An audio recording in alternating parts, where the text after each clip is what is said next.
Senior Washington lawmakers are alarmed by Russia's collapsing economy. In fact, some in Congress fear that parts of Russia's nuclear arsenal could fall into the wrong hands.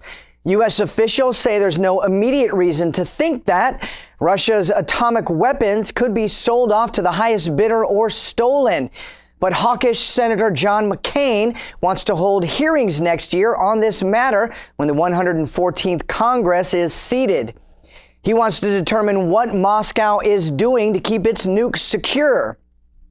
Speaking to reporters, McCain remarked, "We're going to be taking on that whole issue in the Armed Services Committee." The Arizona Republican will assume the committee's chairmanship when the new Congress is seated next month.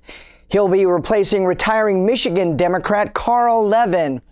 Oklahoma Republican Senator James Inhofe loosely estimated that Russia possesses thousands of warheads.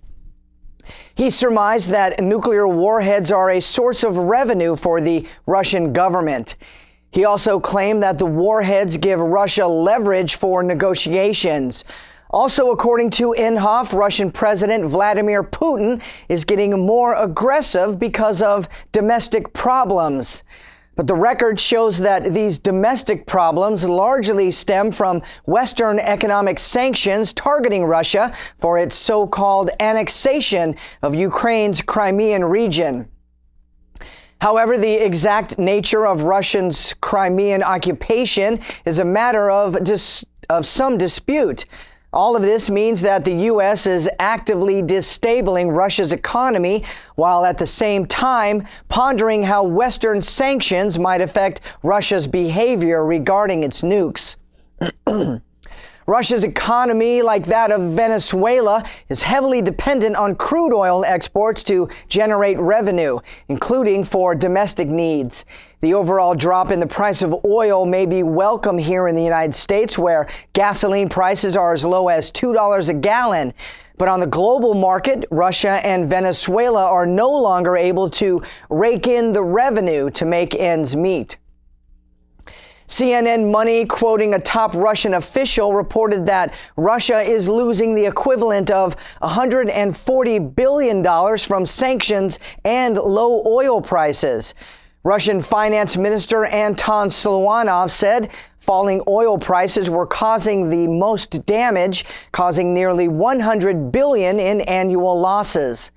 Oil prices might have fallen by roughly 30% since peaking in June. Increased U.S. production has boosted supplies, with some of that oil coming from North Dakota shale oil extractions.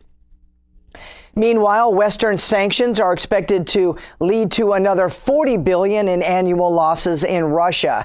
And as we've reported, the U.S. Congress has been advancing legislation to slap Russia with trade sanctions for its perceived role in the Ukrainian crisis.